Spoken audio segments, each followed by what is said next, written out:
Hey, Nikki Sanders here with Nikki Sanders Leadership Consulting. We are outside on a cloudy day, but hanging at the park today, not walking in the woods.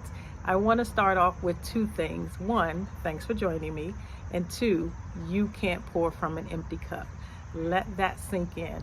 You can't pour from an empty cup. So this video really is part two to my last video when I talked about trying new things, doing small things for yourself, and just prioritizing yourself. So I want to make sure that message hits home by giving you some other ideas and some other examples of how you can take really small steps, but those small steps lead to healing and liberation once you start prioritizing yourself. It's like a ladder, right? You're building on the foundation. You start with one thing, one small thing leads to another, leads to another, leads to another.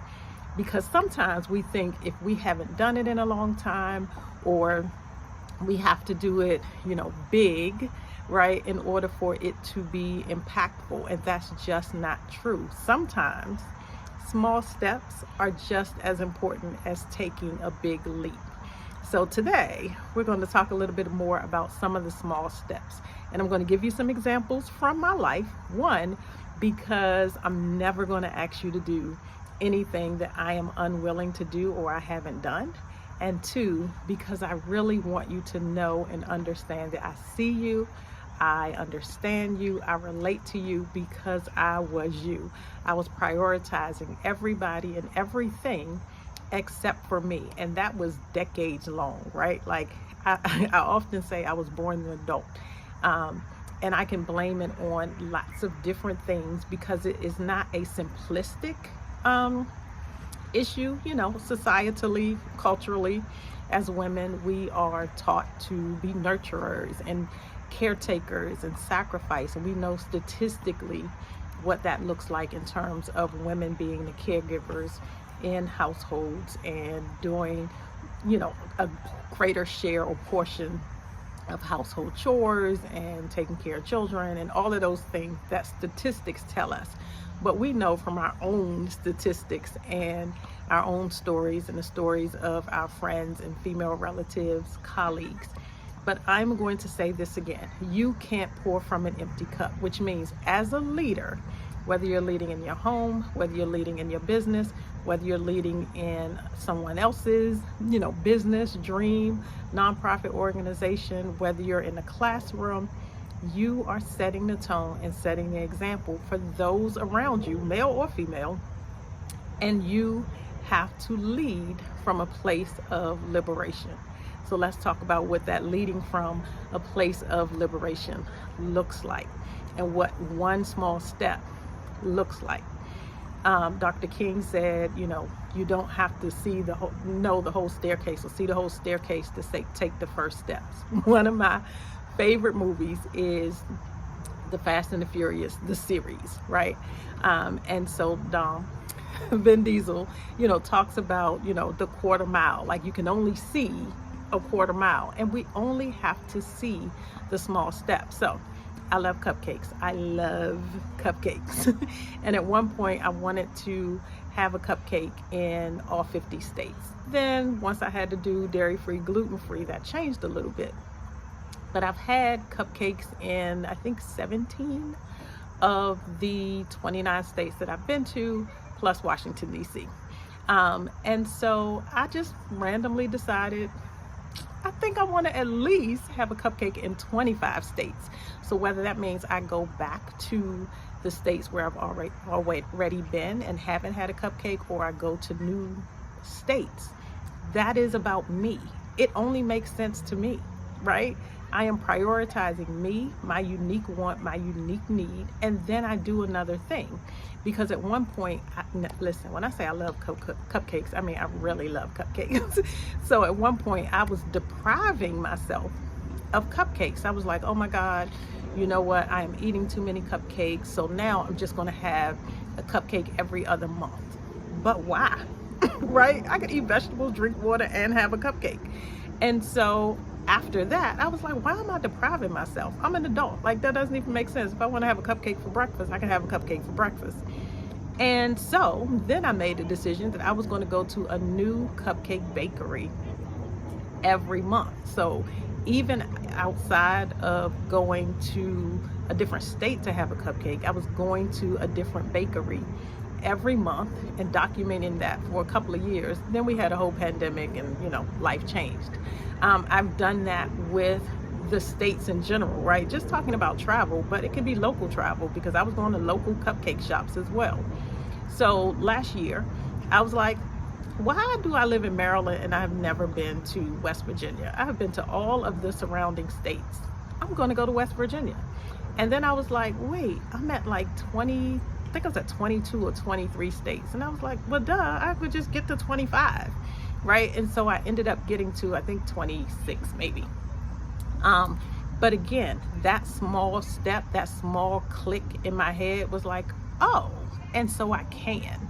And then it continued to build and to build. And then I was like, you know what? There are 4 states that start with the word new. I've been to all of them except for one, right? And so that meant that's where I'm going. And then I was like, oh, I've been to all to the New England states except for one. So in April, right, I went to Maine and Vermont, except for 2. So in April, I went to Maine and Vermont. And then this year, I went to Rhode Island, which was the last state, right? And so it's things like that that seem so random, but if you let yourself dream, you let yourself think, you let yourself want and desire, those things that seem random aren't really random. It's you being called home to yourself. It seems random, but it has so much healing power and intention when you just take those small steps. So what is a small step that you can take today that will pour into you? Cupcake for breakfast? Maybe, right? What is the thing that will pour into you and allow you to prioritize yourself and build? It's compound. You do the first thing, and then you do the second thing, and then you do the third thing. And so right before I started this video, my sister sent me a reel of a young lady that decided to go to Idaho, right? And she was like, because I just needed to see if it was a real place, right? And so she did a 2-day trip, and she's like, and this state is close by, so we're going to kill 2 birds with 1 stone, and we're going to do 2 states. And in the end, she was like, I'm probably never going back, but I did it. And I'm like, that makes so much sense. That spoke to my whole soul. And that's the kind of thing that we need to tune into instead of run away from. That's the kind of thing that we need to allow in instead of trying to push out or say that it's not normal or it doesn't make sense. Why do you have to be normal? You were put here not to be average, not to be normal, but to be uniquely you. So be uniquely you. Do the thing that is required for you to feel joy, for you to feel peace, for you to start to feel alive. Because for many years, I realized I was really not living, I was existing. For many years, I really wasn't leading, I was just holding things together, right? And there's a big difference between leading and managing, but I don't even know that some of those years I was actually managing. I was just holding it all together. And while I'm holding all the things together for Hey, Nikki Sanders here, and welcome to part 2 of the same video, because I have no idea when the recording actually stopped. I do know that I had my alarm set, and I guess the recording stopped when the alarm went off. But I've been talking for like 8 more minutes after that. So I'm not going to go back and listen. I'm just going to give you the cliff notes of what I was saying, because I don't know where the recording cut off or where it stopped. So here are the cliff notes. You can't pour from an empty cup. Nobody needs you as much as you need you. Make your 10-year-old self happy. And you can do that in a multitude of ways. We're talking about small steps. So I'm going to just give you a couple of examples again of when I have taken small steps, and those small steps have made me feel alive. Those small steps have made me feel vibrant and like myself. And then those small steps led to more steps and more steps and more steps. So we're talking about compounding. We know about compound interest. We're talking about building on a foundation, compounding, and letting one thing lead to the next thing. So the examples that I possibly shared in the other piece of the video and I'm unsure about, so I'm gonna give it to you quickly. One is when I turned 50, I decided I was gonna do 50 new things, right?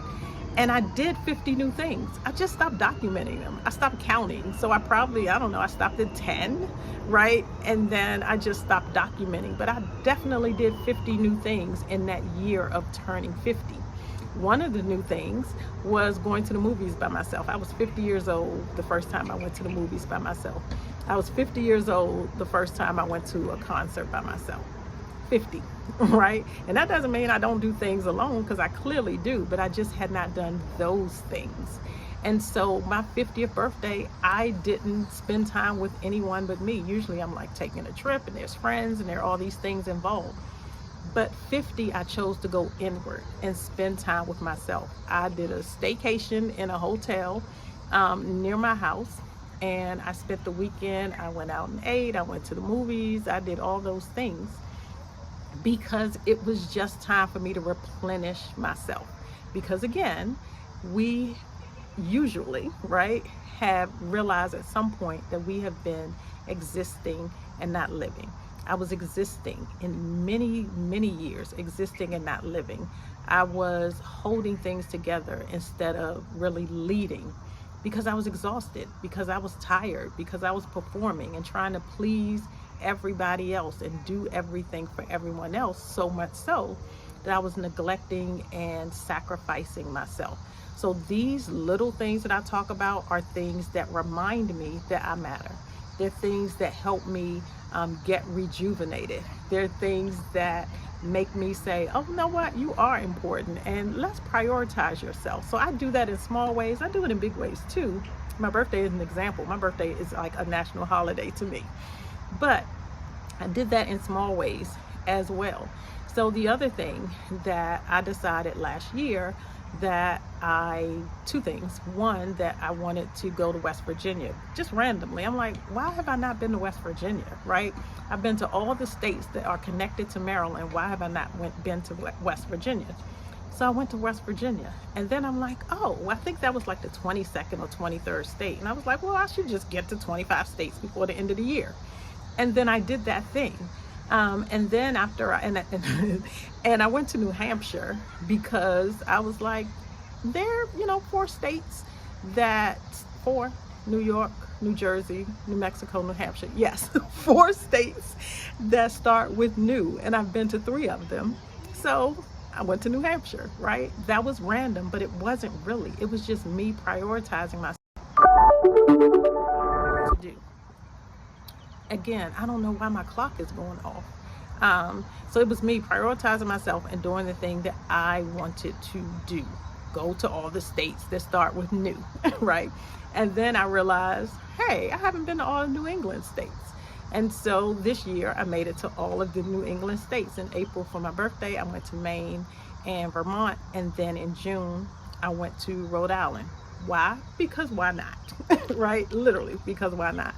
At the beginning of this year, I decided that I was going to do 25 new things. I've done 25 new things for sure. I just haven't documented them all. So I am going to get better at documenting, but they were done, right? I didn't stop and document them all, but they were absolutely done. And that piece is more important, because I spent years not prioritizing myself. I spent years putting everybody else in front of me. When you see mothers and they're like, I didn't get new shoes, but my baby got new shoes. Now, it wasn't that bad. But again, I prioritize everybody and everything else except for me. So in these small little ways, the things that seem random, the things that don't make sense to other people, the things that make you feel alive, no matter what anybody else thinks, are the things that I'm going to encourage you to do again and again and again. Start small. Those small steps matter. Start small. Don't have to be something big, doesn't have to be something expensive. It can be taken off in the middle of the afternoon to go nowhere. You don't need to take your baby nowhere. You don't have a doctor's appointment. Just take the day off, right? one of the things, and I don't know if this made it to the first video, so I'm going to say it again. I love cupcakes.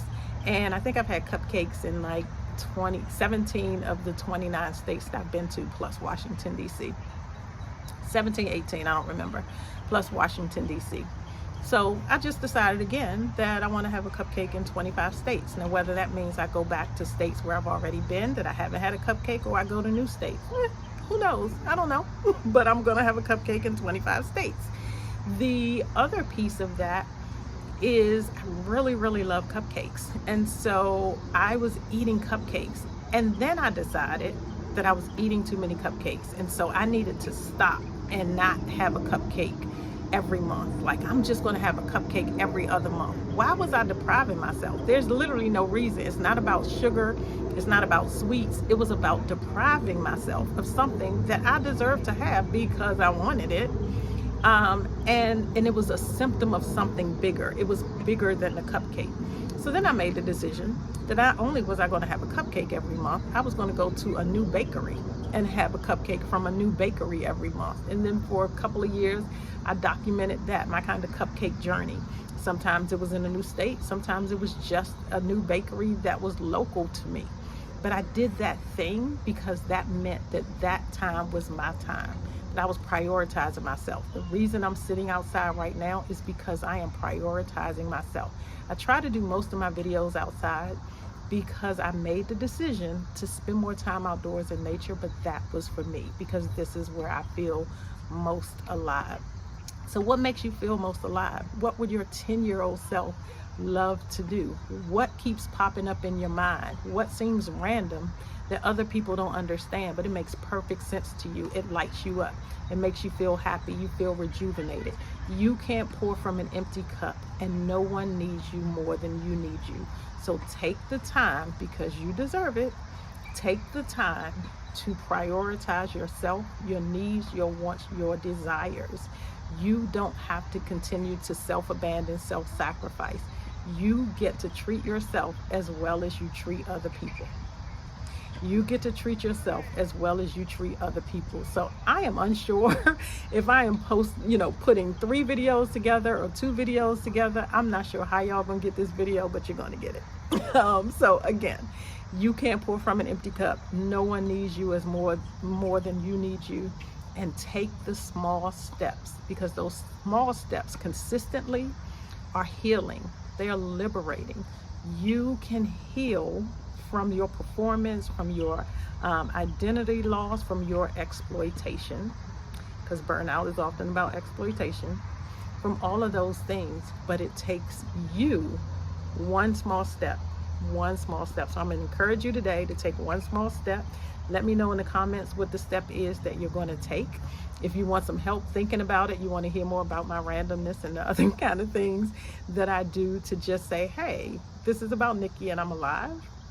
We could talk about that too. If you want me to help you design your own unique identity reclamation journey, you can sign up for your Power Hour session. And I would love to help you prioritize yourself in the workplace or outside of the workplace. Because the truth is, as a leader, the things that you do outside of those formal leadership spaces show up in those formal leadership spaces, right? So prioritizing yourself at home can help you prioritize yourself at work. So I often say that personal development often precedes professional advancement, meaning you're a better person for you. You are a more enthusiastic, creative, resourceful leader when you are happy. So do what makes you happy. This is Nikki Sanders with Nikki Sanders Leadership Consulting. Thanks for watching, and I will see you back here for the next video. Let me know what you're going to do. See you later. Bye.